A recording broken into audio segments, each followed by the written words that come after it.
Araw ng Sabado. Maagang gumising si Lola Carming upang ihanda ang mga panindang kanilang ilalako ng apong si Pau Pau. Inayos niya ang guyabano at papaya na bagong sungkit lamang niya sa isang basket. Ang kamuting kahoy naman ay kanyang inilagay sa palanggana upang hindi siya mahirapan sa pagdala nito. Mahimbing ang tulog ng kanyang apo. Sila lamang dalawang nakatira sa kanilang kubo.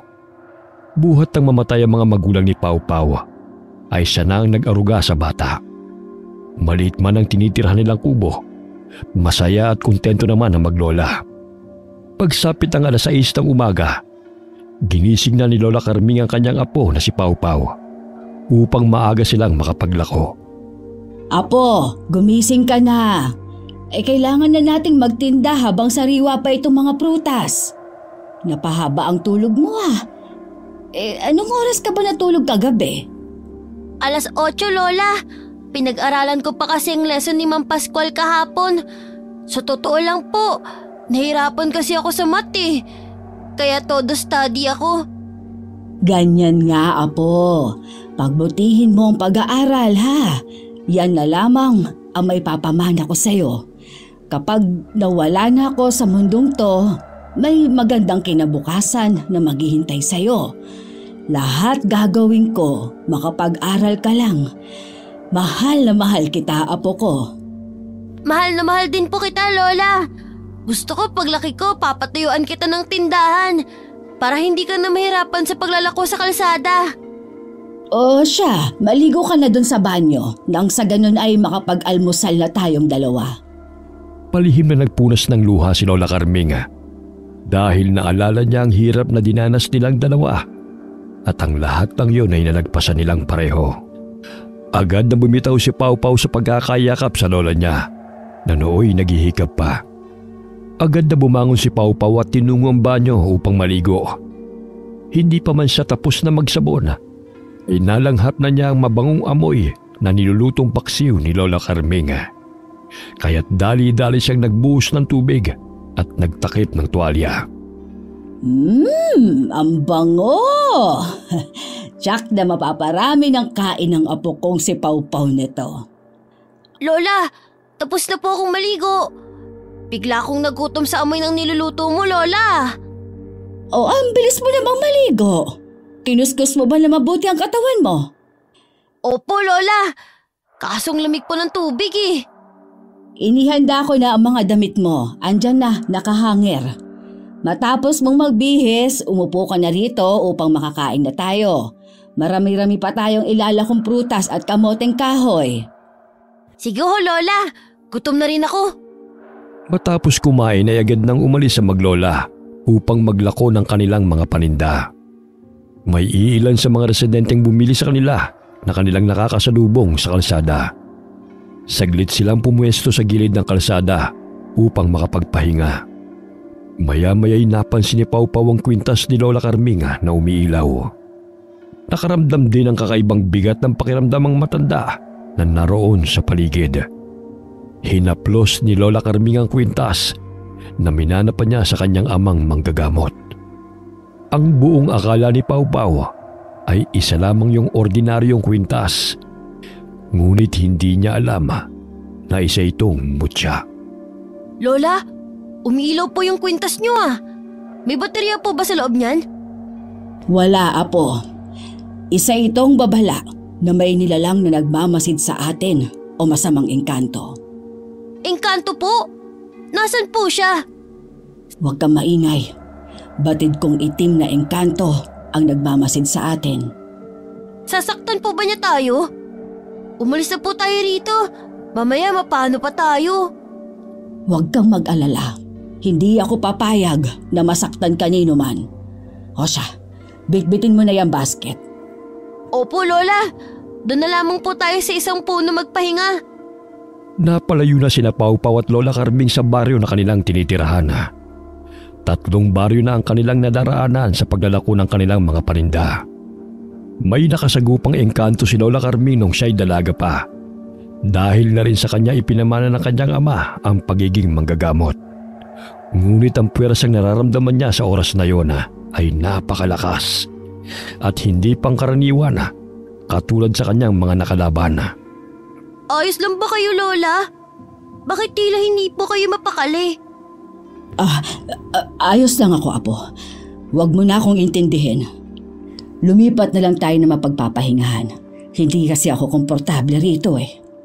Bakit hindi pa rin po humihinto sa pag-ilaw yung kwintas nyo? Kayong ang sabi nyo, wala namang baterya. Hayaan mo na lamang yan.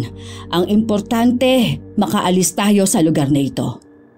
Tumango na lamang si Pau Pau at lumakad bitbit ang basket na may lamang mga guyabano. Palinga-linga pa rin siya sa paligid dahil hindi maalis sa kanyang isipan ang engkanto na sinasabi ni Lola Carming. Ngunit wala naman siya nakikita sa paligid. Makalipas ang ilang oras na paglalakad ay nakaramdam ng pagod at gutom si Pau Pau, kaya saglit silang huminto. Tumingala si Lola Carming sa araw upang malaman kung anong oras na. Wala siyang relo, ngunit alam niya ang oras sa pamamagitan ng pagmasid kung saan nakatapat ang araw. At yun na ang nakasanayan niya. 12:00 na pala ng tanghali, Apo. Kumain na muna tayo at mamaya na lang natin to ilalako sa panghuling baryo. Opo, Lola. Pinagsaluhan na maglola ang baon nilang nilagang kamoteng kahoy. Matapos kumain ay nakatulog si Pau Pau dahil sa pagod. Hinayaan na lamang siya ni Lola na matulog saglit upang maibsan ang pagod nito sa paglalakad. Ikaw na lamang ang meron ako, Apo. Kaya gagawin ko ang lahat upang makapag-ipon ng pera na pangtustos sa pag-aaral mo. Magbabanat ako ng buto hanggat kaya ko pa. Poprotektahan kita laban sa mga masasamang elemento na gustong kumuha sa'yo. Isasakripisyo ko ang lahat, kahit ang aking buhay. Sana, bago man ako lumisan sa mundong ito, ay makapagtapos ka muna sa pag-aaral. Nang sa ganon ay kaya mo nang lumaban sa hamon ng mundo. Muling naging emosyonal si Lola Carming habang tinitignan ang mukha ng kanyang apong si Pau Pau. Anak ni Lola Carming ang yumaong ina ni Pau Pau. Ngunit namaya pa ito matapos itong manganak. Ang ama naman ni Pau Pau ay namatay ng aksidenteng mabangga ng truck habang lasing na umuwi sa kanilang bahay. Dumaan ang ilang oras. 4:00 na ng hapon ang gisingin ni Lola ang kanyang apo. Apo! Gising na! 4:00 ng hapon. Kailangan pa nating ubusin tong paninda upang makabili tayo ng bigas. Kanya itong inalug-alug hanggang sa ito'y magising. Kinusot-kusot ni Pau Pau ang kanyang mga mata. Sa pangalawang pagkakataon muling umilaw ang bato sa suot na kwintas ni Lola. Ano na naman kaya ang elemento na ito? Mukhang sinusundan yata ako. Lola, umiilaw na naman po ang kwintas mo. Ibig ba sabihin yan, may engkanto na naman sa paligid? Sige, bumangon ka na at tayo'y uuwi na. Napadaan sila sa isang malaking puno ng balete at bigla na lamang may humila sa braso ni Pau Pau. Takot na sumigaw ang bata. Kaya ang kanyang mga bitbit na paninday tumilapon. Lola! Tulungan niyo po ako! Ayoko pong pumasok sa kahoy na to! Pau Pau, Apo! Hoy! Masamang elemento! Bitiwan mo ang aking apo! Lola, pakiusap! Tulungan niyo ako! Namilog ang mga mata ni Lola nang makita ang mabalahibong kamay ng elemento na humila kay Pau Pau. Nanlilisik ang mapupulang mga mata nito na nakatingin kay Lola Carming habang binibitin ng batang lalaki. Sa takot ni Pau Pau ay naihisa sa kanyang salawal. Nagtamang paningin ni na Lola at ng itim na elemento. Doon na napagtanto ni Lola na isa itong kapre. Pau Pau! Huwag ka mag-alala. Babawiin kita sa itim na elementong yan. Hindi ko hahayaan na makuha ka nila sa akin at maagaw nila ang aking mutya. Bitiwan mo ako! Kapring pangit! Ibalik mo ako kay Lola! Hoy, kapring itim! Ilabas mo ang aking apo. Ayokong saktan ka. Ngunit kung hindi mo ilalabas ang aking apo, ay mapipilitan akong labanan ka. Inilibot ni Pau Pau ang kanyang paningin sa paligid. Hinanap niya si Lola Carming. Ngunit tanging malalaking puno lamang ng balete ang kanyang naaaninaw. Hindi na yun ang lugar na kanilang pinuntahan ni Lola. Wari niya ay nasa ibang lugar na siya. Pinitik siya ng kapre, kaya't tumilapon siya sa mga halaman na noon lamang niya nakita. Maraming mga kakaibang bulaklak sa paligid na sumasayaw, kasabay ng pag-ihip ng hangin. Magiging alipin at kalaro na kita, bata. Katulad nila. Ngunit kay bilis ng buhay ninyong mga tao. Ang bilis ninyong mamatay. Anong ginawa mo sa kanila? Ba't ang daming mga kaladsay? Pakiusap, ayokong maging alipin mo. Wala ka nang magagawa. Akin ka na ngayon. At ang matandang kasama mo ay wala nang magagawa pa. Kukunin ko ang kanyang mutya upang makalabas-masok ako sa lugar ng mga tao. Pakiusap, ibalik mo na ako kay Lola. Maaari naman tayo maglaro sa aming bahay eh. Ayoko rito. Natatakot ako.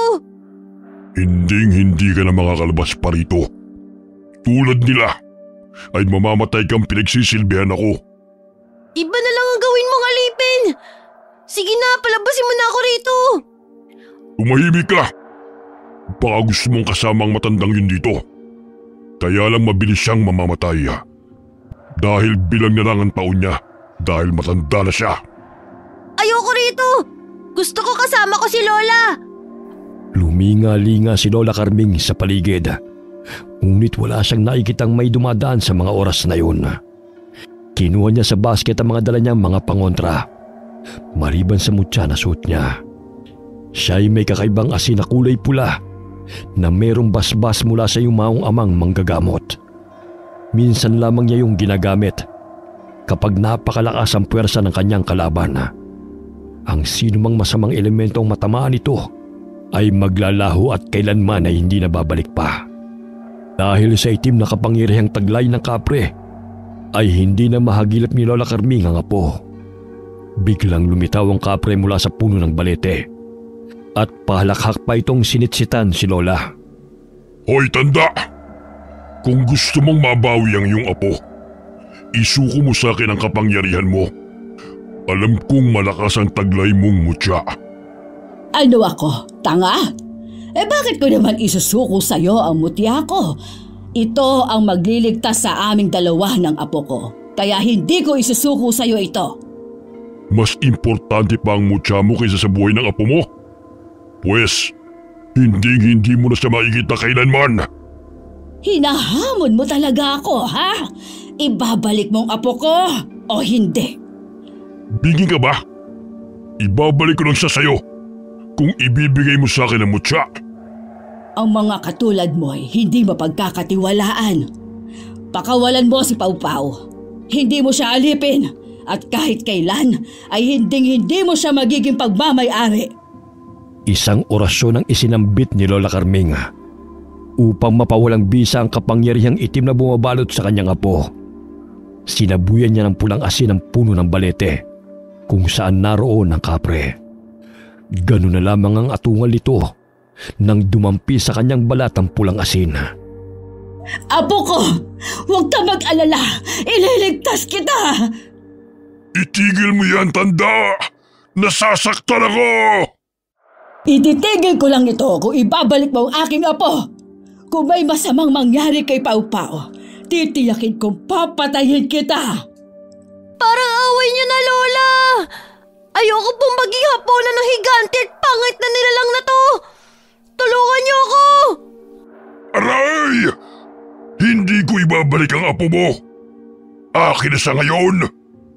Isuko mo na sa akin ang iyong kapangyarihan, tanda! Ayaw mo talaga, ha? Pwes, pahihirapan kita.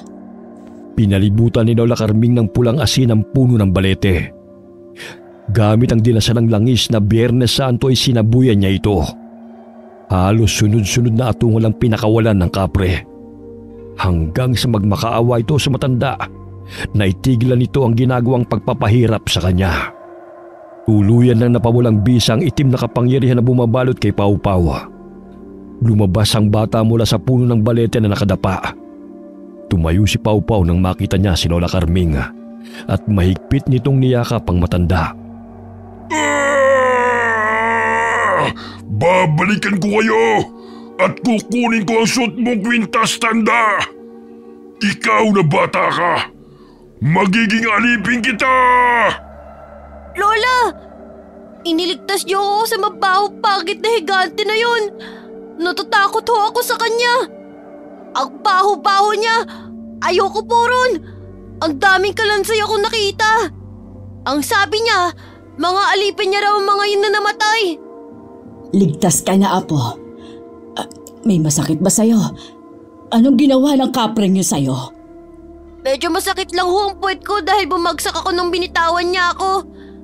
Kinulong po niya ako, Lola. Ayoko po ron. Huwag kang mag-alala. Wala na siya. Hindi ka na niya makukuha pa.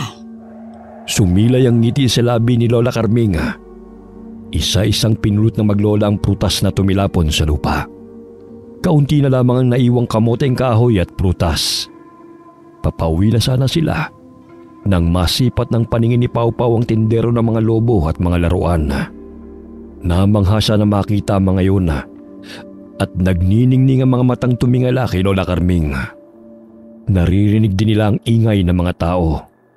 Karamihan ay mga bata. Huling baryo na yun na kanilang pinuntahan. Huminto sila saglit sa nadaan ng perya. Napawang ang labi ng batang lalaki dahil sa pagkamangha. Napawi ang kanyang nararamdamang takot at napalitan ng ngiti. Lola, tignan mo oh. Ang ganda. Pwede ba tayong pumasok dun? Gusto ko po muna mag-ikot-ikot sa buong peryahan. Ang ganda ho kasi. Nakakamangha ho ang bawat dekorasyon. Gagabihin na tayo sa daan. Alam mo namang kani-kanina lang may nakalaban tayong itim na elemento, hindi ba? Mamaya may mga umaaligid lang na mga kasamahan yon. Minsan lang po kasi ako makapunta sa perya, Lola. Nung isang taon, hindi kami pinapasok ng bantay dahil wala raw kaming pambayad. Gusto ko po sana sumakay sa octopus na yun. Para kasing nasa ulap kapag nakasampa ka na ron. O sige, 30 minutos lang ha. Basta wag kang lalayo. Opo, Lola. Maraming salamat ho sa pagpayag nyo. Naluluhang wika ni Pau Pau at sabay yakap kay Lola Carming. Hinalikan pa ni Pau Pau ang pisngi ni Lola sa sobrang tuwa. Ilang sandali pa'y may isang babaeng lumapit sa kanila. Nagtatakang tumingala si Pau Pau sa babae dahil ngumiti ito sa kanila. Magandang hapon sa inyo. Hello, Lola. Ako po pala si Amanda. Napaka-cute naman po ng apo ninyo. Magandang hapon naman sa'yo, Ineng. Pansin ko lang hindi kayo taga rito, no? Ngayon ko lang kasi kayo nakita Abay, oo. Nakarating kami rito dahil naglalako kami ng mga prutas at gulay. Hindi ko sukat akalain na mapadpad kami rito ni Pau Pau. Uuwi na sana kami, kaso nga lang, nakita niya itong perya. Kani-kanina lang sarado pa ito ng aming madaanan Fiesta kasi rito ngayon. May konting handa kami sa bahay. Sumama po kayo sa akin. Alam kong gutom na kayo dahil sa layo na nilakbay nyo. Huwag ka na mag-abala pa, Iha. Pauwi na rin kami sa amin.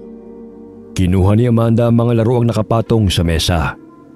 May pwesto siya sa peryahan, kaya maraming mga batang nag-uumpukan sa color games na kanyang pagmamayari dahil maraming papremyo. Ganun na lamang ang tuwa ni Pau Pau nang tawagin siya ni Amanda upang ibigay ang laruang baril na umiilaw sa kanya. Hi! Itong laruan para sa'yo. Parang ang bait mo kasi. Marami pa sa bahay. Kung gusto mo maghapunan kayo ni Lola ron. May hinanda kaming masarap na ulam. Nakakahiya na sa'yo, Ineng. Maya-maya uuwi na rin kami ni Pau Pau. Ano ba kayo, Lola? Welcome po ang lahat sa amin.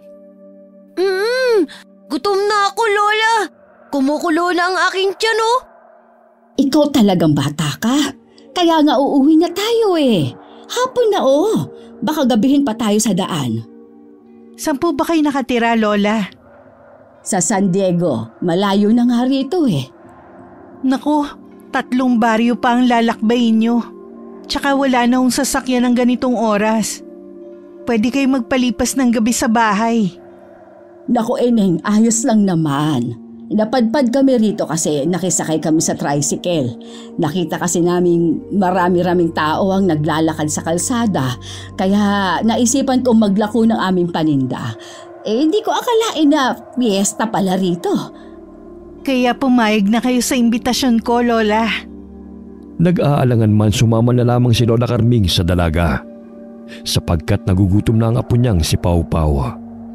Kanina pa niya napapansin ang kakaibang ngiti ni Amanda habang matalim na pinagmamasdan ng kanyang apo. Sila'y nakarating sa liblib na lugar malayo sa perya.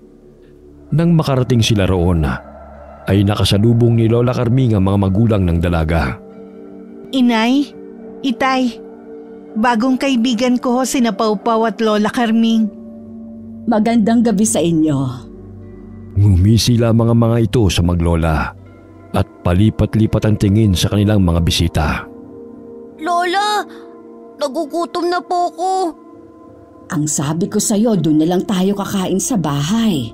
Gabi na kasi, baka mapano pa tayo sa daan. Kaso Lola, gusto ko pong makikain kay Ate Ganda. At saka para na din makakain ako ng karneng baboy. Puro gulay at isda lamang kasi ang kinakain natin eh. Nandito na po tayo sa bahay kaya wag na ho kayong mag-alala. Hayaan nyo na si Pau Pau. Tingin ko minsan lang naman siya mag-aliw eh. Napabuntong hininga si Lola Carming sa sinabi sa kanya ni Pau Pau. Umawak si Pau Pau sa palda ng dalaga na nakilala lamang kanina. Umalis sa mga magulang ni Amanda. Ngunit saglit itong huminto sa paglalakad at muling lumingon kay Lola Carming. Iha, saan papunta ang mga magulang mo? Magtitinda sila ng balot at chicharon sa perya. Marami na kasing tao ron eh. At saka si nanay na yung papalit sa akin sa pwesto ko sa perya. Kahapon pa kasi ko nandun. Inaya niya ang maglola na pumasok sa loob ng kanilang bahay. Isang maliit na kubo na pinalilibutan ng maraming naglalakihang mga kahoy. Unang apak pa lamang ni Lola Carming ay kinilabutan na siya na hindi niya mawari. Lola Carming, pasok na ho kayo sa kubo namin. Pasensya na kung ganito lang ang bahay namin Ano ka ba, Iha? Ang importante ay nangingibabaw pa rin ang pagmamahal at respeto sa isa't isa. O sige Lola, maupo na muna kayo. Ipaghahain ko lang kayo ng makakain ninyo. Sige Ate Ganda, maghihintay po kaming dalawa ni Lola Carming. Amoy pa lang masarap ng ulam niyo eh. Huwag kang mag-alala, marami kaming niluto. Kaya mabubusog ka talaga. Sa wakas, makakakain na ulit ako ng karne. Minsan lang kasi ako nakakatikim nun eh. Tugon ni Pau Pau sabay kintat sa dalagang si Amanda. Tuluyan ang dumilim ang paligid. Kaya't napatingin si Pau Pau sa bilog na buwan nang sumilip siya mula sa bintana. Naaaliw siyang pinagmasdan yun. Sa kabilang banda, abala si Amanda sa paghain ng kaldereta. Lumabas siya mula sa kusina, bit-bit ang isang mangkok na may lamang kaldereta. Baka sa mga mata ni Pau Pau ang pananabik nang makita nito ang bit-bit na ulam ng dalaga. Ate Ganda, anong klaseng putahe po yan? Kaldereta. Specialty kasi ni nanay ito. Tuwing fiesta, ito yung niluluto niya. Wala ba kayong bisita maliban sa amin, Iha? Kanina pa po pumunta ang mga bisita ng kapatid ko. Maaga silang pumunta rito eh. Ganun ba? Ang tahimik kasi ng lugar at malayo-layo ang mga pamamahay. Nang matikman ni Pau Pau ang kalderetang inihain sa kanila ni Amanda, ay sarap na sarap ito sa pagkain. Nakadalawang mangkok pa si Pau Pau, kaya sobrang nabusog siya. Nanatili na lamang sina Lola Carming at Pau Pau sa bahay ni Amanda upang magpalipas ng gabi. 9:00 ng gabi, napabalikwas ng bangon si Lola Carming nang makarinig ng boses ng dalawang taong nag-uusap. Bahagya siyang sumilip sa maliit na butas ng dingding. Narinig niya na pinag-uusapan sila ng mga ito. Anong tinatago ng pamilyang ito?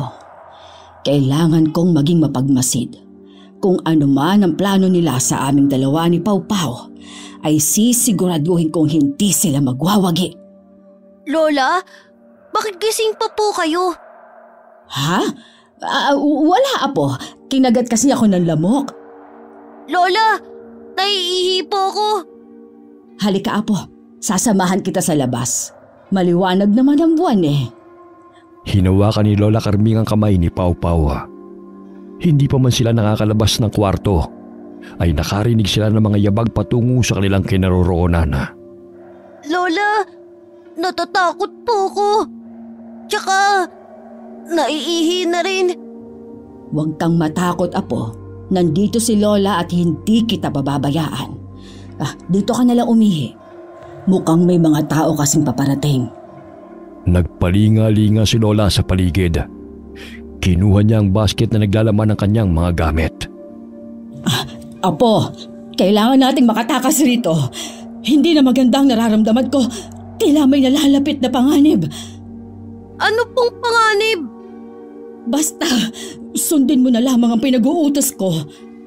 Kahit naguguluhan si Pau Pau ay tumango lamang siya habang nakikinig sa sinasabi ni Lola. Lumapit si Lola Carming sa bintana at dahan-dahan niya itong binuksan. Marahan siyang sumilip sa labas kung may tao ba o wala. Nang masiguro niyang walang tao, ay sinenyasan niya si Pau Pau na lumabas ng bintana. Lola, natatakot po ako. Apo, huwag kang mag-alala. Hindi kita pababayaan. Nakalabas sila ng bintana ng matiwasay. Napakapit si Pau Pau sa braso ni Lola Carming nang makita niya kung paano nagpalit ang isang babae bilang isang aso. Lola, may aswang. Huwag kang lumikha ng ingay. Baka makita nila tayo. Dahan-dahan silang naglakad nang hindi namamalayan ng mga aswang. Naabala sa pagsibak ng kahoy at pag-aasikaso sa mga rekados. May nakitang malaking kawali si Lola Carming at doon na tumambad sa kanyang paningin ang mga ulo ng tao. Nagkubli sila sa mga puno at marahang naglakad upang hindi sila makita ng mga taong naroon. Nakalayo sila sa lugar na yon at doon na tuluyang nasuka si Lola Carming dahil sa kanyang nakita. Nasa loob ng malaking palangganang naglalakihang bituka ng mga tao at ang mga ulo ng mga biktima ay nasa malaking kawali. Lola, ano pong nangyari sa inyo? Diyos ko! Hindi ko sukat akalain na mapupunta tayo sa liblib na baryo nito. May pangontra silang ginamit upang hindi mahalata ng manggagamot na katulad ko na sila ay mga aswang. Malalakas ang puwersa nila, Apo. Kailangan na nating umalis dito bago pa tayo gawing handa sa kanilang kapistahan. Mga aswang sila, Lola? Oo, pero kailangan mong sumunod sa lahat ng aking sasabihin. Huwag kang matakot at kailangan mong maging matapang. Opo, Lola. Hinay-hinay silang naglakad patungo sa gubat. Ngunit nakaapak ng pako si Pau Pau. Bago pa man makasigaw si Pau Pau, ay mabilis na natakpan ni Lola Carming ang kanyang bibig. Tumulo ang luha sa mga mata nito sa sobrang sakit. Saglit silang tumigil sa paglalakad at nagtago sila sa may damuhan. Pau, dito ka muna. Babalik lamang ako sa kubo. Huwag kang gagawa ng ingay upang hindi tayo mahuli ng mga aswang. Nakalimutan kong dalhin ang basket nang tayo ay bumaba mula sa bintana. Lola, huwag niyo ho ako iwan dito. Sasama ho ako, La. Hindi pwede, Apo. Kapag sumama ka sa akin, maaari nila tayong mahuli. May sugat ang mga paa mo, Apo. Dito ka lang. Ligtas ka rito. Kaso natatakot ho ako. Ayoko pang mamatay, Lola. Kaya nga dumito ka lang. Babalik agad ako. Kailangan ko yung balikan upang makaligtas tayo rito. Ito yung asin. Kapag may lumapit sa'yo, sabuyan mo nito. Ha? Balikan mo ako agad, Lola. Hihintayin kita rito. Pahikbing tugon ng bata. Muling niyakap ni Lola Carming si Pau Pau at hinalikan niya ito sa noo. Nagtago si Pau Pau sa mayayabong ng mga damo. Tinakpan niya ang kanyang bibig habang namimilipit sa sakit dahil sa sugat na natamo. Dahan-dahan na naglakad si Lola Carming pabalik sa kubo at muli siyang dumaan sa bintana.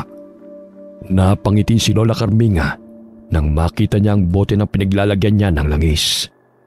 Paglabas ni Lola Carming sa bintana ay nakita siya ng isang bata na anak ng aswang. Sinabuyan siya ni Lola Carming ng kaunting lana, kaya't napaso ito at sumigaw at humingi ng tulong. Umalis ka sa daraanan ko. Akala mo ba hindi kita kayang patayin? Kahit bata kay nananalaytay na sa dugo ninyo ang pagiging aswang. Mabilis na naalarma mga aswang. Kumaripas ng takbo si Lola Carming patungo sa kinaroroonan ni Pau Pau. Siya'y hinarangan ng mga lalaking aswang at sinugod ng mga ito. Biglang umilaw ang bato sa kanyang kwintas at napatakip sa kanilang mga mata ang mga lalaki. Dahil sa sinag ng ilaw na nagmumula sa suot na mutya ni Lola Carming. Napaatras ang mga ito dahil parang mabubulag ang kanilang mga mata. Tumila po ng ilang mga aswang sa dakas ng liwanag na animoy may malakas na puwersang lumabas mula roon. Nang makalayo na siya sa mga aswang na humahabol sa kanya, ay dali-dali niyang tinungo ang kinaroroonan ni Pau Pau. Apo! Nasaan ka na? Lola! Nandito po ako! Halika kayo rito! Kailangan na nating umalis dito. Ang dami nila at marami na silang nabiktima. Lola! Nakita ko po muling lumiwanag ang kwintas nyo at tumilapon ng mga aswang na sumusugod sa inyo. Kaya nga huwag kang matakot dahil ginagabayan tayo ng puting gabay na si Marwana na siyang nagkaloob dito sa amin ni Ama. Patakan muna natin ang langis ang iyong sugat para maibsan ang sakit. Sa tulong ng sangkap ng mga halamang gamot sa loob ng lanahana ay mayroon itong antibacterial na gamot sa impeksyon. Kaya unti-unting napapawi ang kirot sa sugat ni Pau Pau. Patuloy na sinusundan ng mga aswang si Lola Carming. Pasinghot-singhot pa ang mga ito sa paligid upang matunto ng kinaroroonan ng matanda. Sa di kalayuan ay naaninaw ni Lola Carming si Amanda at ang mga magulang nito na nagpalit ng anyo bilang mga manananggal. Maging ang kapatid ni Amanda na naghahanap din sa kanila. Pinahira ni Lola Carming ang katawan ni Pau Pau ng langis upang walang sino man sa mga aswang ang makakahawak sa kanya. Lola, unti-unti na pang nawawala ang kirot sa aking paa. Pero hindi ko pa po kaya maglakad. Papasanin kita. Sa gayon ay makaalis tayo rito. Hindi nila tayo maaaring maabutan. Lola, mabigat po ako. Mamaya mabali pa yung mga buto nyo. Wala ka bang tiwala sa akin, ha, Apo? Kahit 60 anyos na ako, ay kaya pa kitang pasanin. Patuloy silang pinaghahanap ng mga aswang. Naririnig na maglola ang malakas na pagaspas ng mga pakpak ng mga aswang. Nanlilisik ang mga mata ng mga ito habang inililibot ang mga mata sa paligid. Sa tulong ng mutyang bato ni Lola, ay binigyan siya nito ng lakas at liksi. Mabilis siyang tumakbo habang pasan sa kanyang likod si Pau Pau. May nakita silang kubong malayo sa lugar ng mga aswang. Dahan-dahan na inilapag ni Lola Carming si Pau Pau sa lupa at nagpalinga-linga sa paligid. Umatok si Lola upang humingi ng tulong. Ilang sandali pa'y bumukas ang pinto at bumungad sa kanila ang isang matandang lalaki na hindi malayo sa edad ni Lola. Batid ni Lola na isa rin yung manggagamot dahil malakas ang enerhiyang kanyang nararamdaman. Pagpaumanhin mo, Ginoo, kung naabala ko man ang iyong pagpapahinga, ngunit kailangan namin ng tulong mo. Hinahabol kami ng mga aswang. Ayoko nang masangkot sa mga aswang na yan. Sa iba na lamang kayo humingi ng tulong. Pakiusap, maawa ka. Kahit ang apo ko na lamang ang patuloyin mo, may sugat siya at hindi na niya kaya makalakad. Hindi ko pwedeng harapin ang mga aswang ng kasama ang aking apo. Sadyang mapanganib. Sige, pumasok na kayo rito. Salamat. Tatadawid ko utang na loob ang iyong pagtulong sa aking apo. Lola, iiwan niyo po ako rito. Ayoko po. Sasama po ako sa inyo. Apo, hindi ka pwedeng sumama sa akin. Delikado. Maaaring mahirapan ako sa paglaban sa mga aswang kung kasama kita. Mabuti na't dumito ka muna sa kanya. Babalikan kita mamaya. Kailangan ko lang puksain ang mga aswang na humahabol sa atin. Alam kong pinaghahanap pa nila tayo. Nandyan na sila. Mas mabuting pumasok ka na rin. Alam ko marami na naman ang naglipa ng mga pesting mga aswang na yan.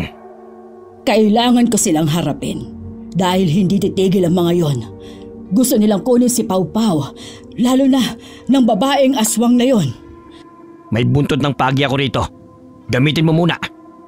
Dito na lamang ako sa labas mag-aabang sa kanila.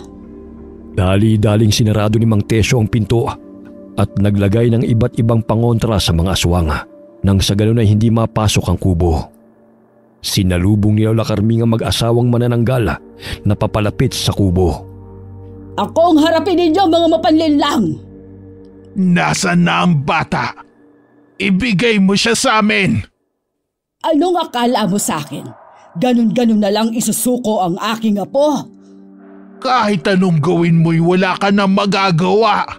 Itutulad ka rin namin sa isang mga tuwad na manggagamot. Ang dami na ninyong pinatay. Karamihan ay mga batang walang kamuwang-muwang. Yun ang silbi nila sa aming mga aswang. Ang kanilang dugot laman ay nagbibigay sa amin ng kaginhawaan. Pero ikaw tanda, sagabal ka sa aming mga plano. Kaya nararapat lang sa iyo mamatay. Kayong mga walang nagawang tama ang mamamatay. Pinagkaitan mo ng buhay at pangarap ang mga batang inyong pinaslang. Malamnan lang ang inyong mga sikmura. Ang ingay mo, tanda! Sinugod ng mag-asawang manananggal si Lola.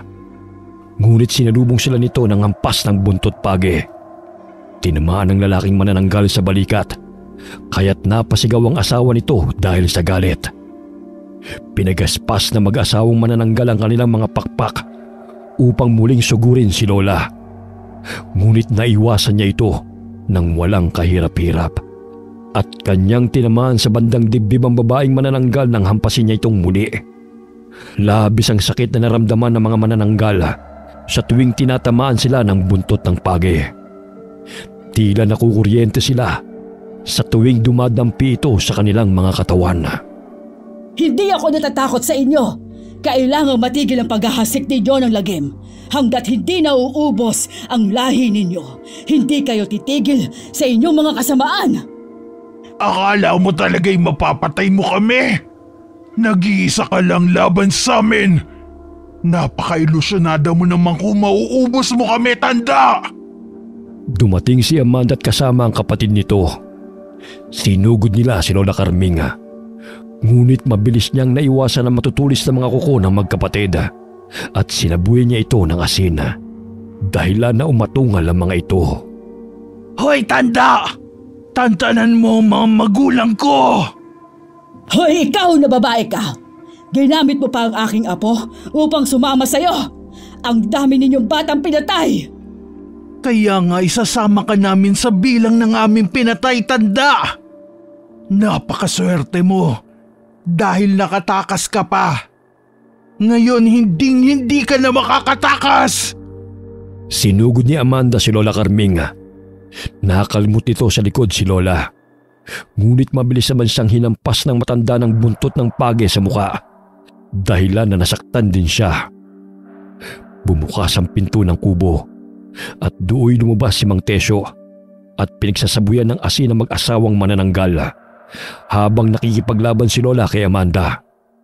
Natakot ang ibang aswang na sumugod dahil umiilaw ang kwintas ng matandang babae. Gamit ang pinatulis na kawayan ay tinusok ni Mang Tesyo ang pakpak ng amang manananggal, kaya malaki ang sugat nitong natamo. Ang lalakas ng loob niyong lumabas na naman ng inyong mga lungga. Tinaon niyo pa nakabistahan ng baryo. Nay! Tay! Umalis na kayo rito! Kami nang bahala sa mga walang yang matatandang to! Pilit na pinagaspas ng amang manananggal ang kanyang mga pakpak at inalalayan siya ng asawa nito. Bagamat muling itinarak ni Mang Tesyo ang sibat na pinatakan niya ng katas ng kalamansi, dahilan na muling umatungal ang amang aswang. Gayon din ang pagsugod nito sa inang aswang hanggang sa bumagsak ang mga ito sa lupa. Ang tapang ninyo! Hindi ko nahahayaan pa ang ginawa niyong pagtatraidor sa akin! Hoy, tanda! Tantanan mo ang mga magulang ko! Kayo ang lumayo! Wala kayong ginawa kundi ang mamerwisyo ng mga tao! Paulit-ulit na inundayan ng saksak ni Mang Tesyo ang ulo ng mag-asawang aswang na bumaligtas sa lupa. Pinapagaspas pa ng mga ito ang kani-kanilang mga pakpak bago nalagutan ng hininga. Malakas na humiyaw sina Amanda at Thalia nang makitang unti-unting nalagutan ng hininga ang kanilang mga magulang. Samantala, napangiwi si Lola Carming dahil sa sugat na kanyang natamo. Ngunit dahil sa taglay niyang lakas na mula sa kanyang kwintas na suot, ay hindi siya basta-basta mapapaslang ng mga aswang. Babalikan ko kayo! Pagbabayaran ninyo ang pagpaslang sa mga magulang ko! Panghahamon pa ni Amanda kay Lola Carming. Pinigaspas nito ang malapad nitong mga pakpak at mabilis na dinagit ang mga nakahandusay na mga magulang. Bago pa man siya matamaan ng sibat ni Mang Tesyo, ay nakalipad na ito palayo. Ngunit muli siyang hinambalos ni Lola Carming ng buntot ng pagi, kaya't tinamaan siya nito sa likod. Dahilan na mawalan siya ng balanse at bumulusok pababa. Ngunit patuloy na lumipad palayo ang kanyang kapatid sa takot na mahagip ng buntot ng pagi ng matandang babae. Thalia, huwag mo kong iwan dito! May pag-asa ka pang magbago, Iha. Magbago saan? Ikaw na matanda ka, dapat na magbago. Kayong mga huwad na manggagamot ang walang puwang sa mundong to. Dahil kayo ang dahilan ng pagkamatay ng lahi namin! Malakas na hinampas ni Amanda gamit ang pakpak nito si Lola Carming. Muli niyang pinagaspas ang pakpak at nilisan ang lugar na yon. Naiwan si Lola Carming. Sa sobrang pagod ay napaupo siya sa may damuhan at nakaramdam ng kirot sa kanyang likod. Pumasok ka na muna sa bahay. Alam kong pagod ka na sa pakikipaglaban sa mga aswang na yon. Ang dami nila, bukod sa kanilang magpamilya. Maraming bata silang pinaslang. Hay nako, naglipa na naman sila. Matagal silang nanahimik. 1 linggo ko nang nararamdaman ang muling pagbabalik ng mga aswang na yon. Nasugatan ko si Amanda. Alam kong babalik yon para maghiganti. Kilala mo siya? Oo, nagpakilala siya sa amin ng aking apo. Inimbitahan niya kami sa kanilang tahanan upang kumain. Pumasok sila sa kubo at doon nadatnan nila sa ilalim ng mesa si Pau Pau. Dahil sa takot at pagod ay nakatulog na ito roon. Binuhat ni Mang Tesyo ang bata at pinahiga sa katre. Kinumutan niya ito bago ginamot ang mga sugat ni Lola Carming. Kailangan natin puksain ng mga aswang na yon. Kailangan ko ng tulong mo. Alam kong malakas ang iyong kapangyarihan at kayang-kaya natin silang matalo. Gustuhin ko man, ngunit nababahala ako sa kaligtasan ni Pau Pau. Ayokong madamay siya. Kaya nga kailangan natin pag-isipan ng mga hakbang na ating gagawin. Kung hindi natin sila magagapi, marami pa silang mabibiktima. Lalong-lalo na mga batang katulad ni Pau Pau. Ginagamit nila ang kahinaan ng mga bata. Sa kagustuhang mailigtas sa mga residente sa baryo, pumayag si Lola Carming sa sinabi ng Mang Tesyo. Kailangan nilang sugpuin ang paghahasik ng lagim ng mga aswang na nakatira sa baryo di Magiba. Hindi magkakaroon ng katahimikan at kapayapaan ng baryo kung patuloy na maghahasik ng lagim ang mga kampo ng kadiliman. Inabukasan, dumating sa kubong tinitira ni Mang Tesyo ang kapitan ng baryo di Magiba, si Kapitan Julio, at may kasama itong 3 tanod. Magandang araw, Mang Tesyo. Napag-alaman kong may kaguluhan daw na nangyari dito kagabi. Sinugod na naman kami ng mga aswang, Kapitan. Aswang? Naniniwala ka pa sa mga aswang sa tanda mong yan?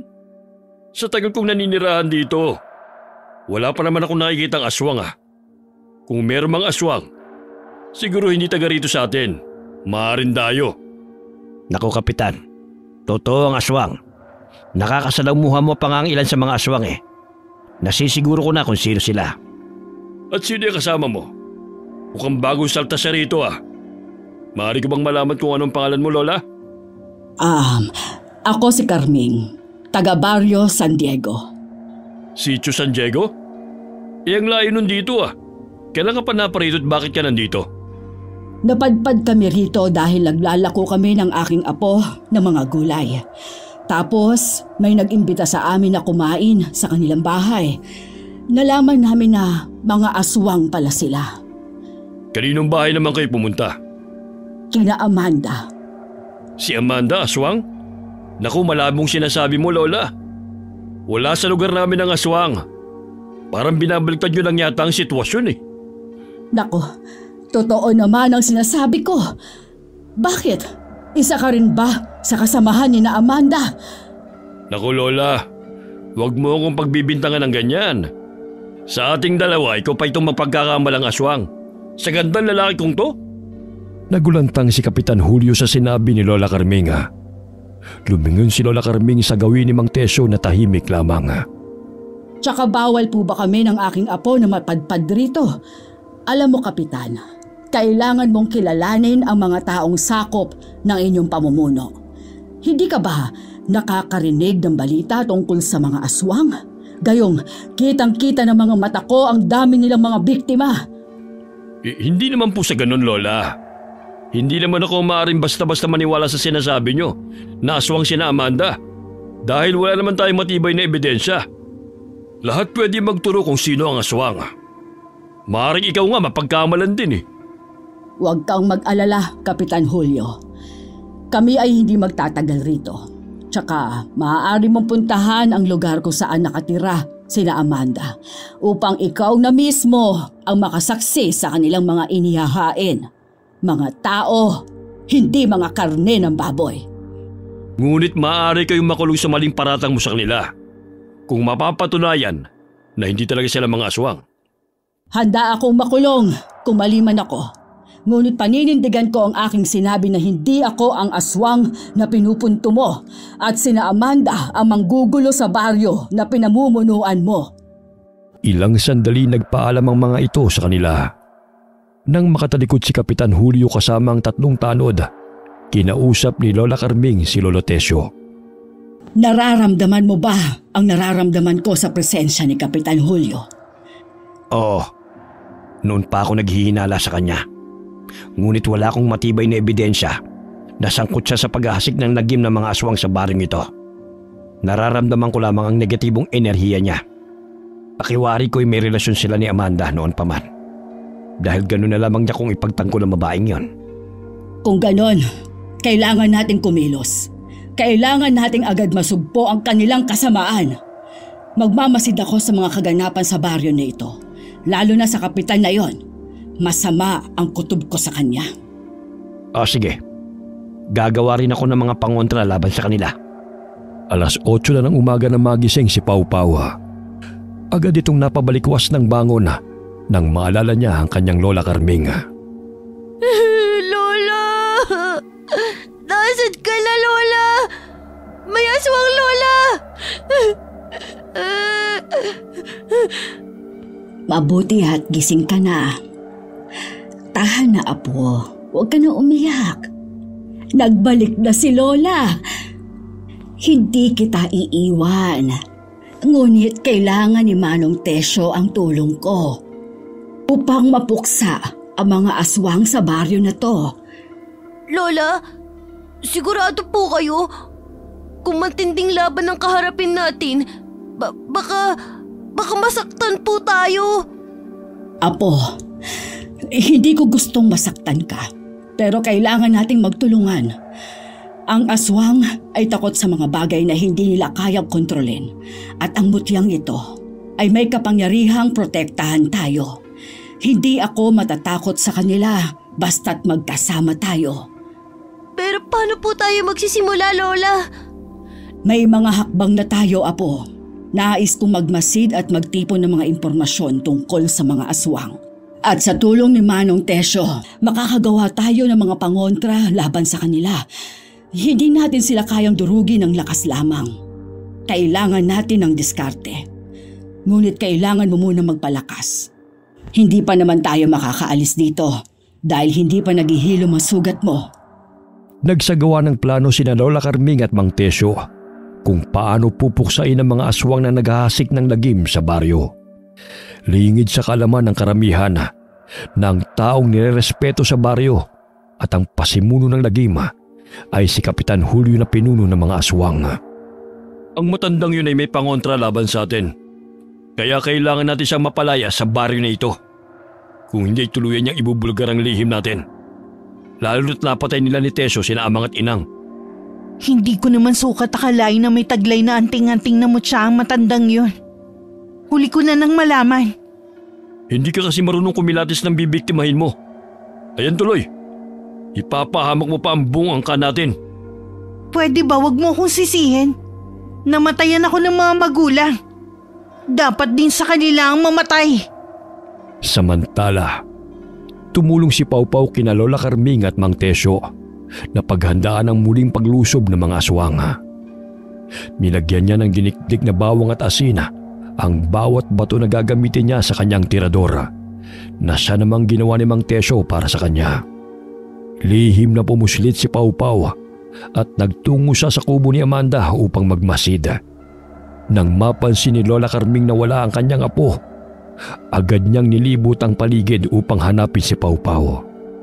Lumipat sila ng matitirhan na hindi matutunton ni na Amanda. Ilang sandali lumabas ng kubo si Lolo Tesyo, bitbit ang sibat na ginawa niya para sa mga aswang. Naaninaw niyang aligagang hinahanap ni Lola Carming si Pawpaw. Bakit Carming? Nasaan si Pawpaw? Hindi ko nga rin alam, Tesyo.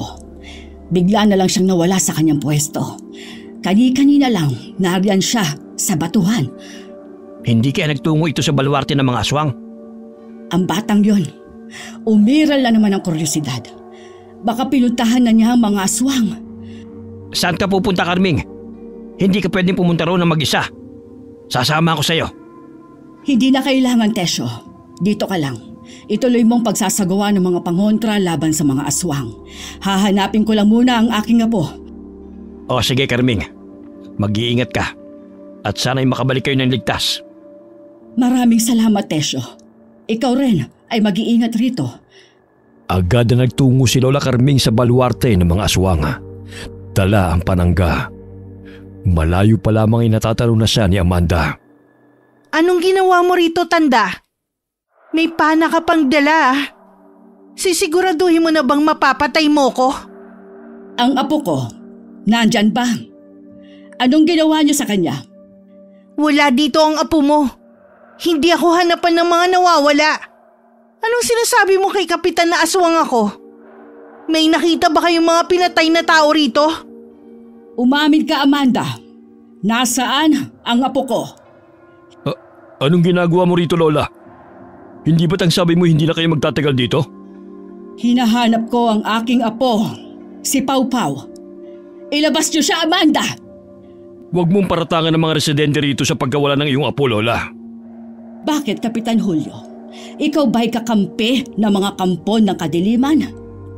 Nagulat si Kapitan Julio sa kanyang narinig at nakaramdam siya ng takot nang matalim siyang tinitigan ng matanda. Naanimoy binabasa ang pagkatao nito. Ang mabuti pa, umalis ka na rito, Lola. Huwag mo kaming subukan kalabanin. Bakit, Kapitan? Isa ka sa kanila, hindi ba? Kaya mo sila dinedepensahan dahil mga kasamahan mo sila. Nagkukunwari ka pang magsisiyasat kung totoo ba ang sinasabi kong mga aswang sila. Ngunit pinagtatakpan mo lamang ang kanilang mga kasalanan. Huwag na huwag mo akong pagbibintangan. Dahil wala kang matibay na ebidensya sa mga sinasabi mo laban sa akin. Ilabas niyo ang apo ko! Umalis ka na rito, tanda. Kung ayaw mong putulin ko pa yung matabil mong dila. Hindi ako aalis rito hanggat hindi niyo nilalabas ang aking apo! Lola! Tulong! Tulungan niyo ako! Napalingon si Lola Carming sa batang tumawag sa kanya, si Pau Pau. Hawak-hawak siya sa braso ni Talia na kapatid ni Amanda. Nabitiwan nito ang bata ng kagatinsa nito, kaya't patakbong tinungo ni Pau Pau ang kinaroroonan ni Lola Carming. Huhulihin pa sana sila ng mga kasamahan ni Amanda, ngunit dahil sa mga asin at iba't ibang pangontra na dala ni Lola, ay hindi magawang makalapit ang mga aswang sa kanila. Mahina rin sila dahil sumisikat pa ang araw. Nilisan na maglola ang lugar ng mga aswang. Sila'y napadaan sa ilog. Napatda si Lola nang maaninaw na hinuli ng mga tanod si Mang Tesyo. Lola! Si Mang Tesyo! Hinuli nila! Sandali! Saan niyo dadalhin si Tesyo? Huwag kang mangialam dito, Lola. Napag-alam mo kung siya naghahasik ng lagim sa baryo na ito. Kailangan siyang paslangin. Marami nakasaksi na siyang naghahasik ng lagim. Huwag mo siyang pagbibintangan! Hindi siya naghahasik rito ng lagim kundi kayo! Ang dami na ngang nagtuturo na si Mang Tesyo ang aswang. Maaari isa ka nga rin sa aswang eh. Umalis ka na nga sa dadaanan ko, Lola. Tumigil na kayo! Huwag kayong magbulag-bulagan. Ikaw na kapitan ay kasapi ng mga aswang. Pinagbibintangan lang ninyo si Tesyo. Sa gayon ay may maituro lamang kayo sa mga tao na siyang dahilan na pagkawala ng mga bata. Hindi naniniwala ang mga tao kay Lola Carming. Bagkus siya'y pinagtatawanan lamang ng mga ito. Nagawa siyang traidorin ng mga taong kanyang tinulungan, kaya't hindi makapaniwala si Mang Tesyo sa maling paratang ng mga tao sa kanya. Kaya ikaw, Lola, kung ayaw mong madamay, umalis na kayo rito. Pakawalan niyo siya! Hindi siya ang totoong salarin, kundi sina Amanda at ang mga taong nakapalibot sa kanya.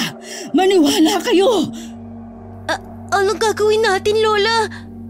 Hindi natin siya pwedeng pabayaan, Apo. Tutulungan natin siya. Ikinulong ni Kapitan si Mang Tesyo sa kulungan sa labas ng barangay hall. Galit na galit ang mga tao kay Lolo Tesyo, lalo na ang mga anak at asawa ng biniktima ng mga aswang. Wala silang kamalay-malay na ang kapitan nila ang pinuno ng mga aswang. Nagdududa rin si Lola Carming na ang mga tao ay kinukontrol ni Kapitan Julio. Nagtungo ang maglola sa likod ng barangay hall at kanilang sinilip si Lolo Tesyo na naroon sa ginawang kulungan. Siya'y nakaposas at nakagapos sa mga paa. Tesyo! Huwag kang mag-alala! Ililigtas ka namin ni Pau Pau! Huwag niyo na akong pag-aksayan pa ng oras. Hayaan niyo na lamang ako. Hindi ka namin pwedeng pabayaan! Ililigtas ka namin! Tayong dalawa ang papaslang sa mga aswang! Ang mga tao'y abala sa paghahanda sa lugar kung saan hahatulan ng kamatayan si Mang Tesyo. Ang ilan sa mga ito'y nangunguha ng sanga ng kahoy. Pagsapit ng gabi, handa na si Lola Carming na iligtas si Lolo Tesyo sa kamay ng mga tao sa utos ni Kapitan Julio. Apo, handa ka na ba? Dapat maging matapang ka. Opo, Lola. Handa na po ako upang iligtas si Lolo Tesyo sa mga kamay ng mga tao. Irador at pana ang dala ni Pau Pau. Samantalang bitbit ni Lola Carming ang buntot pagi na pinahira ng Biyernes Santong langis na may orasyon. Gabi, tinungo ng maglola ang lugar kung saan hahatulan si Lolo Tesyo. Isang nakakapanindig balahibo ang kanilang nakita na kanilang naaninaw sa daan. Si Kapitan Julio'y nag-anyong malaking aso. Hindi inaasahan na baling ang tingin nito sa kanila. Samantalang si Mang Tesyo ay nakagapo sa malaking kahoy ng akasya habang napapalibutan ng mga sanga ng kahoy na handang sindihan anumang oras. Pakawalan niyo ako rito! Isa itong bitag ng mga aswang! Sigaw ni Lolo Tesyo. Ngunit hindi siya pinakinggan ng mga tao. Bagkus siya'y pinagtatawanan pa ng mga ito. Pagsisisihan niyo na hindi niyo ako pinakinggan! Si Kapitan Julio ang pinuno ng mga aswang! At kontrolado niya kayong lahat! Maniwala kayo sa akin! Maging kayo gagawin nilang pagkain! Hindi na makapaghintay ang mga tao sa pagsunog kay Lolo Tesyo. Ang mga mata nila'y puno ng puot Hangad nilang maipaghiganti ang mga mahal nila sa buhay na pinatay ng mga aswang, lalo na ang mga buntis at bata. Sa kakatakbo ni Pawpaw siya'y nahulog sa malalim na butas at nawalan siya ng malay. Samantalang si Lola Carming ay patuloy na hinahabol ang pinuno ng mga aswang at ng manananggal na si Amanda. Maya-maya'y nagpalit ng anyo ang mga taong naroon bilang mga aswang. Sisindihan na sana ng mga tao ang mga sanga na nakapaligid kay Lolo Tesyo. Ngunit malakas itong sumigaw. Nandyan na sila! Magtago na kayo! Uubusin kayo ng mga aswang! Isa itong malaking bitag! Mga hayok sila sa laman! Muli silang bumalik at wala na tayong kawala pa sa kanila!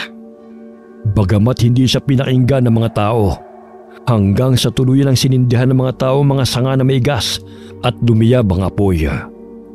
Agad na naalarma si Lola Carming nang may narinig siyang pagaspas ng pakpak ng manananggal na papalapit sa kanyang pinagkukublihan. Ngunit dinaanan lamang siya nito at dumiretso ito sa butas kung saan nahulog si Pawpaw. Naaninag niyang may hinihilang manananggal mula sa butas. Namilog ang mga mata ni Lola Carming nang makita na si Pawpaw yun na walang malay.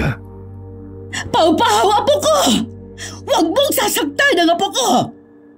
Matuli na tumakbo si Lola Carming patungo sa kanyang apo dahil maingat itong pinahiga ng manananggal sa lupa. Nagkatitigan sila ng manananggal. Ngunit imbis na patayin ng manananggal si Pawpaw, ay tinulungan pa nito ang bata. Taos-pusong pasasalamat ni Lola Carming dahil mabait na aswang ang tumulong sa kanyang apo. Napagtanto ni Lola Carming na hindi lahat ng aswang ay masasama.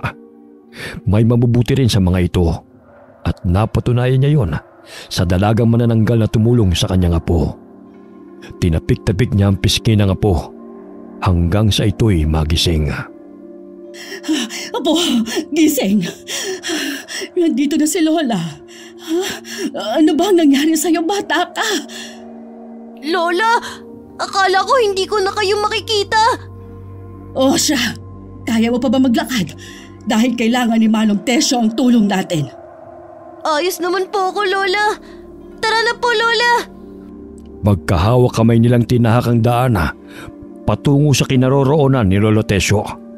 Ngunit pagdating nila roon ay nagkakagulo na ang lahat. Nagkalat ang mga aswang sa buong paligid. Kanya-kanyang pinoprotektahan ng mga tao ang kanilang sarili laban sa mga aswang na lumusob sa plaza. Nagulantang si Lola Carming nang hindi niya mahagilap si Mang Tesyo. Inilibot niya ang kanyang paningin sa buong plaza. Nagsimula na mag-alala si Lola para sa kaibigan. Lola, tignan niyo. Si Lolo Tesyo itinakas ng manananggal. Marahil siya yung tumulong sa'yo? Tumulong po? Hindi ba masama sila? Hindi lahat na aswang ay masasama. Kagaya na lamang ng manananggal na tumulong sa'yo. Hindi alintana ng manananggal ang bigat ni Mang Tesyo.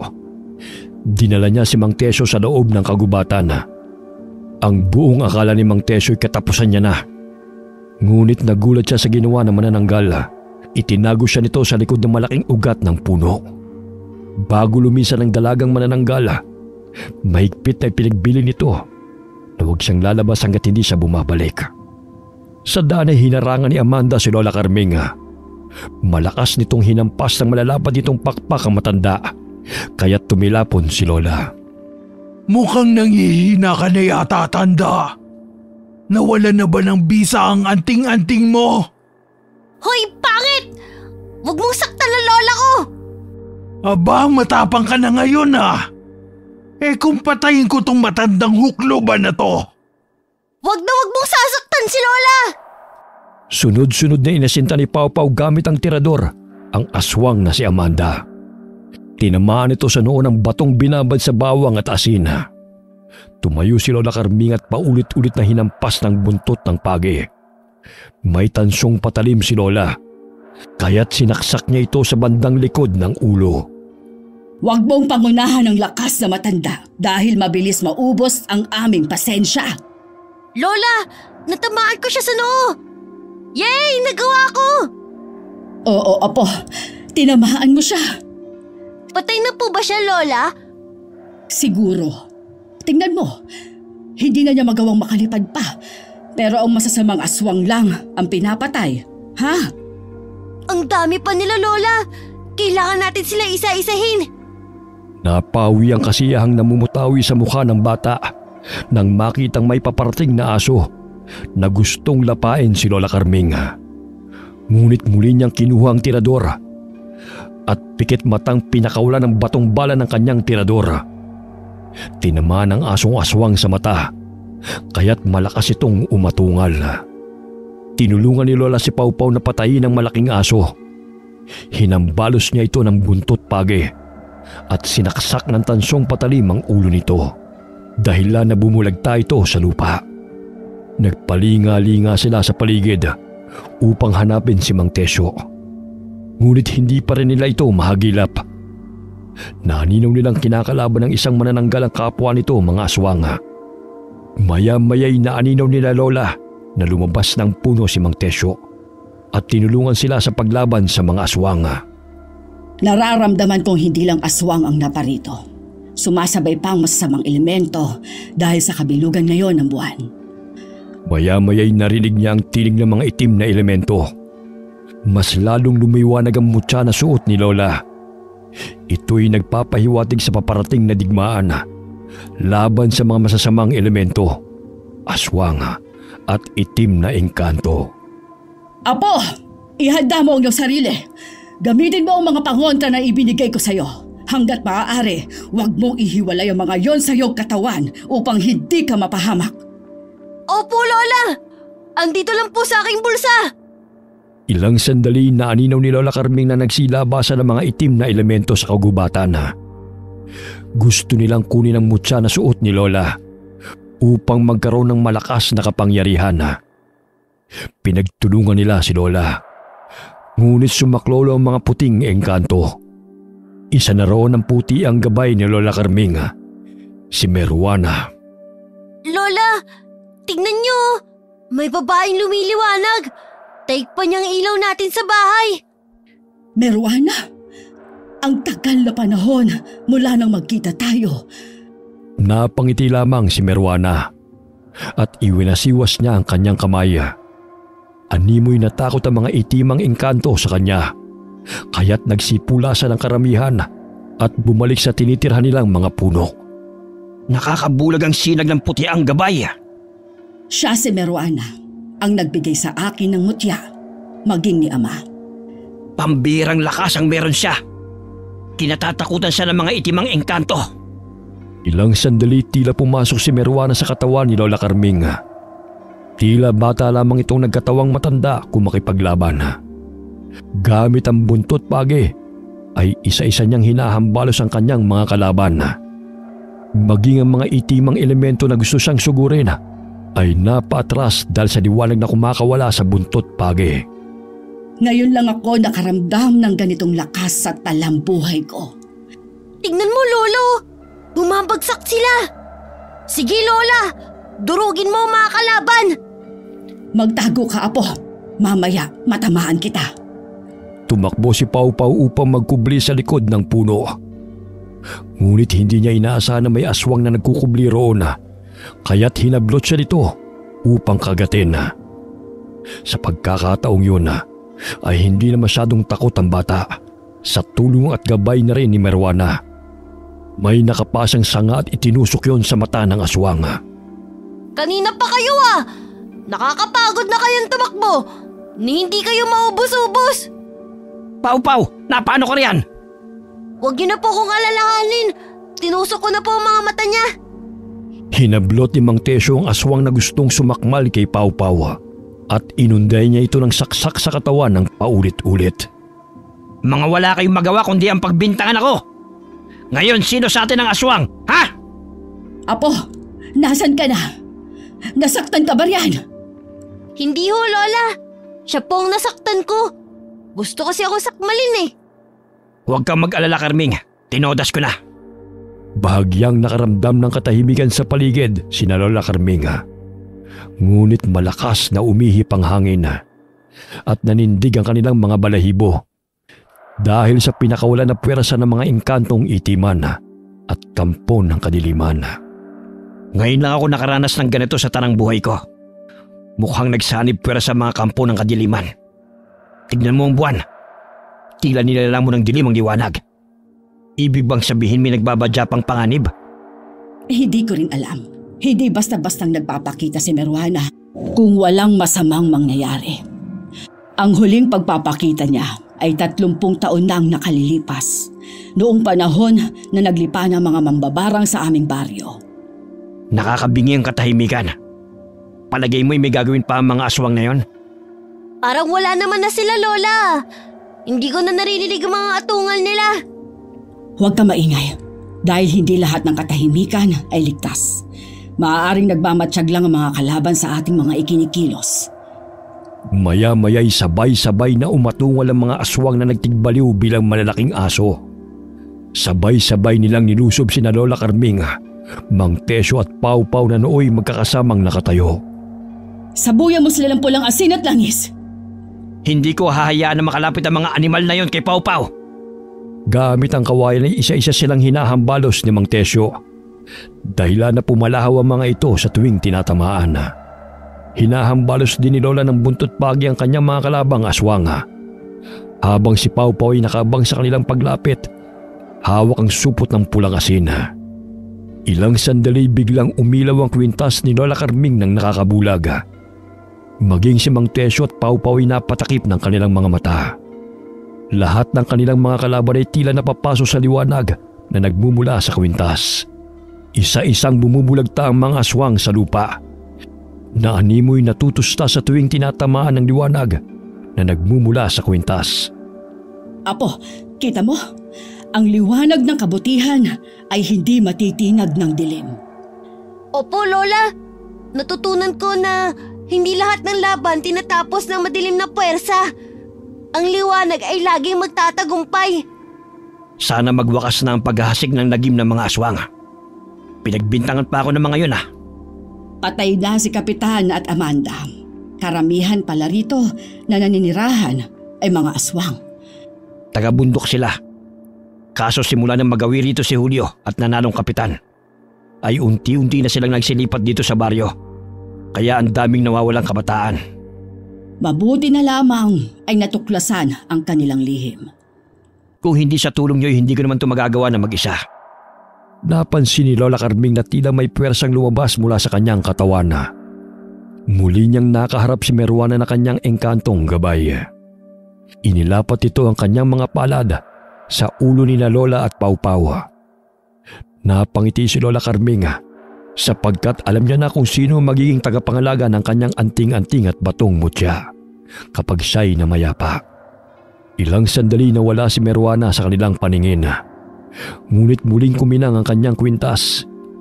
Pahiwatig na naroon lamang sa paligid si Meruana na gumagabay sa kanila. Nanatili sila sa loob ng gubat kasama ang mga nakaligtas na mga tao. Gayon na lamang ang paghingi ng paumanhin ng mga tao dahil sa maling bintang nila kay Mang Tesyo. Nakatulog sila hanggang sumapit ang umaga. Papungas-pungas si Pau Pau ng mga mata ng magising. Nakita niyang naglalakad-lakad sina Lola Carming at Mang Tesyo at pinagmamasda ng mga nasawing mga kalaban. Naging abo ang kanilang mga katawan na animoy natupok ng apoy.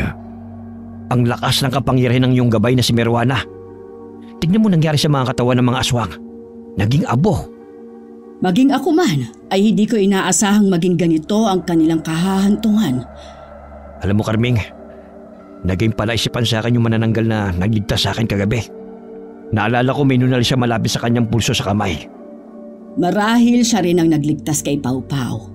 Kung hindi niya kinuha si Pau Pau mula sa butas, ay hindi ko pa alam na nahulog siya ron. Hindi lahat ng aswang ay masasama. Kaso nga lang nadadamay sila sa kasamaan ng kanilang mga kalahi. Tulad din ng mga tao, may masasama at may mabubuting hangarin. Naway ligtas lamang siya. Hindi siya naging abo katulad sa kanyang mga kalahi. Naging aral sa mga tao na hindi dapat kagad maniwala sa sumbong ni Numana. Dapat ay maging mapagmatyaga at maging mapanuri bago husgahan ng iba. Karamihan sa mga kasamahan ng mga taong naroon ay nilapa ng mga aswang. Mabuti na lamang ang iba'y nakapagtago bago pa sila maabutan ng mga masasamang nilalang. Nahagip ng tingin ni Pau Pau ang isang babae. Maaliwalas ang mukha nito at bahagyang napangiti ito sa bata. Nakita rin siya ni na Lola, ngunit mabilis siyang umalis. Magaan ang pakiramdam ko sa batang yon. Alam mo ba, Carming? Naalala ko yung balat sa kamay ng manananggal na tumulong sa akin. Ganon din kasi ang balat ng aking nawawalang anak. Akala ko ba'y nag-iisa ka na lang sa buhay? May anak ako. Ngunit isang araw ay bigla na lamang siyang hindi umuwi galing eskwela. Siya si Thea. 12 taon lamang siya noon. Talaga? Ay kailangan nating hanapin ang manananggal na tumulong sa atin. Kung buhay pa siya, maaari natin siyang tanungin tungkol sa katauhan niya at kung bakit niya tayo tinulungan. Yung babaeng nakita natin kani-kanina lang. Ilang linggo ko nang nakikita na nakatanaw sa akin mula sa malayo. Hindi ko alam kung bakit. Ngunit sa tuwing lalapitan ko siya ay agad naman siyang umaalis. Siguro kung buhay man ang aking anak na si Thea, marahil magkasing edad sila. Hanggang ngayon pinapalalangin ko na sana'y buhay pa ang aking anak. Dahil wala naman akong bangkay na nakita. Kaya umaasa akong buhay pa siya. 9:00 na ng umaga nakarating si Mang Tesyo sa kubong kanyang tinitirhan. Napagpasyahan ni na Lola Carming at Pau Pau na manatili na muna roon ng isang araw bago umuwi sa kanilang tinitirhan sa San Diego. Sa ilang araw nilang pananatili sa baryo ng mga aswang ay marami nang naganap na pangyayari. Hindi naman maiwan ni Pau Pau si Mang Tesyo dahil kahit papano naging malapit na siya sa matanda. Lolo Tesyo, di ba wala na namang aswang? Sana dalawin mo kami sa amin. O di kaya'y dadalawin ka namin ni Lola rito. Abay, oo naman. Magkaibigan na tayo eh. Oh, eto, luto na ang nilagang saging. Alam kong gutom na kayo. Ayoko na pong kumain ng karne. Mamaya karne na pala yun ng tao. Gusto ko na lamang ng gulay at prutas, Lola. Minsan, hindi maganda ang pagiging matakaw sa pagkain. Hinay-hinay lang para sigurado'y magkatay na lang tayo ng manok. Tsak ligtas yung kainin. Bukas araw ng Lunes, may jeep nang bumabiyahe papunta sa San Diego. Madalang lang ang mga jeep na napapadaan dito dahil liblib na lugar na at paunahan din ang sakay. Oo nga eh. Kaya nga nilalakad na lang namin sa tuwing kami ay naglalako ng aming mga paninda. Alam mo, Tesyo, siguro may rason kung bakit kami napadpad sa lugar na ito. Tila ba'y hinihila ang mga paa ko na makapunta rito. Marahil sa utos ng iyong gabay na puksain ang mga aswang dito sa baryo. Kung hindi ka dumating, marahil ako na ang tostado ng mga tao. Galit na galit sila sa akin eh. Kahit papaano'y nasawi na ang mga aswang na yon.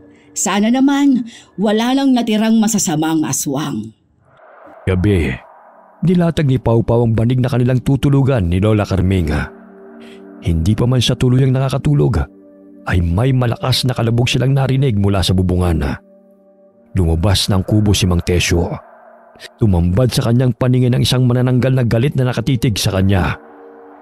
Hinambalo siya nito ng malalapad na pakpak at sinugod upang sakmalin. Lola, si Lolo Tesyo humihingi ng tulong. Sandali, kukunin ko lang ang buntot ng pagi. Maaaring may aswang na nakapuslit na naman. Dumito ka lang at isarado mo ang pintuan. Lumabas ng bahay si Lola Carming. Bumungad sa kanyang mga balintatawang galit na manananggal. Kayo ang pumatay sa aking pamilya. Ang dapat sa inyo'y mamatay rin. Kayo ang tunay na salot, hindi kami. Wala na talaga kayong kadala-dala, ha? Bitiwan mo si Tesyo! Bago pa man mahataw ni Lola gamit ang buntot pagi ang manananggal na si Talia, ay malakas na siyang hinambalos nito ng pakpak. Inilapit ito ang mahabang dila at ipinulupot sa kamay ng matandang babae. Kung akala mo'y katulad ako nila na patumpik-tumpik at kinaya lang ninyo, pues ibahin niyo ako. Hindi ako papayag na matatanda ang tatalo sa akin. Papatayin kita katulad sa masasamang aswang na kalahi mo! Yun ay kung hindi ka malagutan ng hininga sa gagawin ko. Hirap na makabangon si Mang Tesyo. dahil napilayan siya sa paa ng matisod. Tutusukin na sana ng manananggal sa leeg si Lola Carming gamit ang dila nito nang biglang dumating ang isa pang manananggal at biglang sinakmal ang kauri nito. Malakas na palahaw ang pinakawala ng masamang manananggal at nagulat sa ginawa ng kauri nito. Nabitiwan nito si Lola Carming, maging ang matanda ay nagulat dahil muling bumalik ang manananggal na tumulong sa kanila. Habang naglalaban ng dalawang manananggal sa himpapawid, ay tinulungang makabangon ni Lola Carming ang kaibigang si Tesyo. Muntik na ako ron Bumalik siya upang tulungan tayo. Oo nga, malakas ang kutob ko na siya ang anak kong si Thea. Pero bakit siya naging isang manananggal? Paano nangyari yun sa kanya? Tulungan natin siya. Batid kong mas malakas ang masamang manananggal kaysa sa kanya. Marahil ay umiinom ito ng sariwang dugo ng sanggol at buntis, kaya malakas siya kumpara sa iba. Ilang sandali na aninaw ni Lola Carming ang putol na ibabang bahagi ng manananggal. Ngunit nag-alinlangan siyang lagyan ng asin yun dahil baka pagmamayari yun ang tumulong sa kanila. Hindi ko maaaring lagyan ito ng sangkap. Baka sa kanya ang bahagi ng katawan nito. Tutulungan ko siya. Kukunin ko lang ang sibat ko. Napalingon sila sa kinaroroonan ng dalawang manananggal na naglalaban nang may bumulusok patungo sa lupa. Pinagaspas nito ang kanyang mga pakpak, ngunit hirap na siyang makalipad dahil sa sugat na natamo at nabali ang kanyang pakpak. Nagpakita ka pa talaga. Hindi ko alam kung bakit buhay ka pa. Nakaligtas ka pala mula sa mga kasamahan namin. Ngunit katulad ka pa rin namin. Alam mo bang dahil sa pakialamero mong ama, kung bakit ka nagkaganyan? Ginawa kang aswang ni na ama't ina. Sa gayon siya mismo ang papatay sa'yo. O ikaw ang papatay sa kanya dahil galit siya sa mga kauri namin. Narinig mo ba yun, Carming? Anak ko raw siya. At akong dahilan kung bakit siya naging ganyan. Kaya siguro hindi siya nakauwi. Dahil mas minabuti niyang lumayo kaysa patayin ako. Mukhang dehado siya sa isang yun. Tulungan natin siya. Paika-ikang tinungo ni Mang Tesyo ang kinaroroonan ng manananggal. Bago pa man ito makalipad palayo, ay hinagis ng matandang lalaki ang hawak nitong sibat patungo sa lumilipad na manananggal. Sasanggain pa sana niya ito, ngunit tumusok yun sa kanyang pakpak. Dahilan na bumagsak siya sa lupa. Thea, anak. Totoo bang narinig ko? Ikaw ba yan? Tesyo, kailangan muna nating matalo yung isang manananggal. Mukhang tatakas na naman siya, Nabaling ang tingin ni Mang Tesyo sa manananggal na nanakit sa kanya. Kaya't hinambalos niya ito ng pinatulis na kawayan. Kahit mapatay mo man ako, hindi mo na matatanggal sa anak mo ang pagiging aswang. Hindi ba't galit ka sa mga katulad namin? Kaya pinatay mo ang aking mga kasamahan. Sige, patayin mo ang sarili mong anak. Dahil isa na rin siyang aswang na kinamumuhian mo. Mga hayop kayo! Pinagkaitan niyong mabuhay si Thea ng normal. Mga wala kayong awa! Wala ka nang magagawa, tanda. Maging ikaw ay pinaglaruan ng kapalaran. Hindi ka magiging masaya. Kayong lahat! Mga hayop kayo! Mga wala kayong awa! Bakit ang anak ko ang pinahirapan niyo? Humahagulgol na paulit-ulit na hinambalos ng Mang Tesyo ng kawayan ng ulo ng manananggal. Tumatalsik pa ang malapot na dugo nito hanggang sa bawian ito ng buhay. Nakiusap si Thea na patay na rin siya ni Mang Tesyo dahil hirap na rin siya sa kanyang pagiging aswang. Madalas niyang nilalabanan na kumain ng laman ng tao at uminom ng sariwang dugo. Nang makatakas sa sakutan ng mga aswang, ay mas minabuti niyang manirahan malayo sa gubat upang hindi makasakit ng mga tao kahit ang kapalit nun ay ang paglayo sa kanyang ama. Lumapit ang ibabang bahagi ng katawan ni Thea at dahan-dahan siyang pumatong doon upang mabuo ang kanyang katawan. Ilang sandali nagpalit siya ng anyo bilang normal na tao. Ngunit malaki ang sugat na kanyang natamo sa kanyang likod at balikat. Nabali rin ang kanyang kaliwang braso. Halika, ipasok natin siya sa kubo bago pa man siya makita ng mga tao at patayin. Ikaw nga anak, buhay ka. Gagamutin natin ang mga sugat mo. Huwag ka mag-alala, magkakasama na tayo muli. Ilagay mo na muna siya dyan sa may papag. Kukuha lang ako ng maligamgam na tubig upang malinis ang kanyang mga sugat. Matagal kong hinintay ang pagbabalik mo, anak. Malakas ang pakiramdam kong buhay ka. Hindi ako naniwala sa sinasabi ng mga tao na patay ka na. Labis ako nagdalamhati sa pagkawala mo, anak. Bigyan mo ako ng pagkakataon na maiparamdam sa iyong muli ang pagmamahal ng isang ama. Naluluhang hinaplos ni Thea ang pisngi ng amang umiiyak. Mula noon ay matagal na niyang nais na mayakap ang ama. Ngunit natatakot siya na saktan ito kapag naging ganap siyang manananggal at hindi makontrol ang sarili. Kahit masakit ang kanyang mga sugat, ay pilit niyang niyakap ang ama. Lolo, sino po siya? Siya ang ate Thea mo. Siya ang anak kong matagal ko nang hinahanap. Madalas kong pinapanalangin sa may kapal na buhay siya. Anak niyo po siya? Pero nakita ko isa siyang aswang, Lolo. Shhh! Pau-Pau, doon ka na muna sa gilid at gagamutin ko muna ang ate mo. Huwag ka na munang mausisa, ha? Opo, Lola. Kinabukasan ay muling natakot na naman ang mga tao. Dahil sa muling nakitang patay na manananggal sa daan, inilibing ng mga tao ang bangkay ng manananggal sa pangunguna ni Mang Tesyo. Naging lihim ang pagkatao ni Thea mula sa mga kababaryo. Dahil nakasanay na nitong tumira sa gubat, ay hinayaan na lamang ni Mang Tesyo ang pasya ng anak. Paano ba yan, Tesyo? Aalis na kami ni Pau-Pau. Naway, maging payapa na ang baryong ito mula sa mga aswang. Batid kong masaya ka na dahil makakasama mo na si Thea. Napagtanto ko, Carming. Marahil kayo ni Pau-Pau ang naging dahilan upang makabalik ang aking anak. Dahil sa napagawi ko sa baryo ng mga aswang, ay naging susi yun na makabalik ang aking anak. At mapatay sila na siyang dahilan ng lagim dito sa aming lugar. Hindi ko kayo makakalimutang dalawa. Pangako, bibisitahin ko kayo sa San Diego. Aabangan namin ang inyong pagdating doon, ha? Pagbaba mo sa malaking puno ng Nara, papasok doon ay bahay na namin. O siya, sige na. May paparating ng jeep. Paalam, Lolo.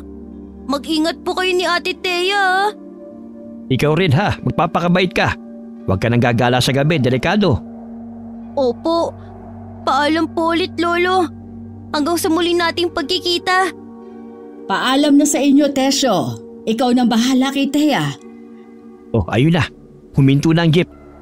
Mag-iingat kayong dalawa. Kumakaway-kaway si Mang Tesyo sa maglola. Napapangiti pang palingon-lingon si Pau-Pau sa matanda habang lumalakad patungo sa jeep. Tila isang panaginip ang nangyari kina Pau-Pau at Lola. Gabi-gabi ring napapanaginipan ni Pau-Pau ang mga pangyayari.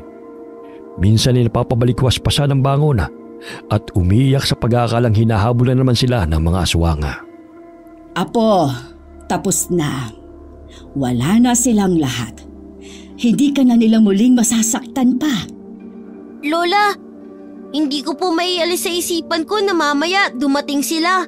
Tapos kukunin nila tayo. Nakita mo ba yung liwanag na pumatay sa kanila? Hanggat narito ang kwintas na ito sa akin, ay hindi nila tayo masasaktan. Patibayan mo ang iyong pananalig sa may kapal. Sa gayon ay mawala ang takot dyan sa puso mo. Opo, Lola. Basta, wag mo akong iiwan, ha? Siyempre, hinding-hindi kita iiwan. Sanggang dikit kaya tayong dalawa. Teka, may ipinabibigay pala ang guro mong si Mrs. Pascual. May libreng school supplies pala kayo. Hindi ka na nakapasok sa eskwela, kaya dinala na lang ito ni Marie kanina. Kokopya na lang ako ng mga pinag-aralan namin kay Marie. 2 araw din ako lumiban sa klase eh. Babawi po ako, Lola. Hindi na po ako magbubulakbol. Oh, tama yan. Sa gayon ay hindi ka na mapahamak pa. Ihanda mo ng mga gamit mo sa eskwela dahil bukas maaga ka pang papasok. Basta tandaan mo na huwag mong ipagsasabi sa iba ang mga nangyari sa atin sa baryo di Magiba. Hindi lahat ng tao ay paniniwalaan ka. Ang iba ay pagtatawanan ka lang. Sinunod ni Pau Pau ang payo ni Lola Carminga. Tikom ang kanyang bibig na ikwento sa iba ang kanilang pinagdaanan mula sa kapistahan sa baryo di Magiba. Tanging sa mga guhit na lamang niya inilalarawan kung ano ang nangyari sa kanila sa baryo ng mga aswang. Wakas.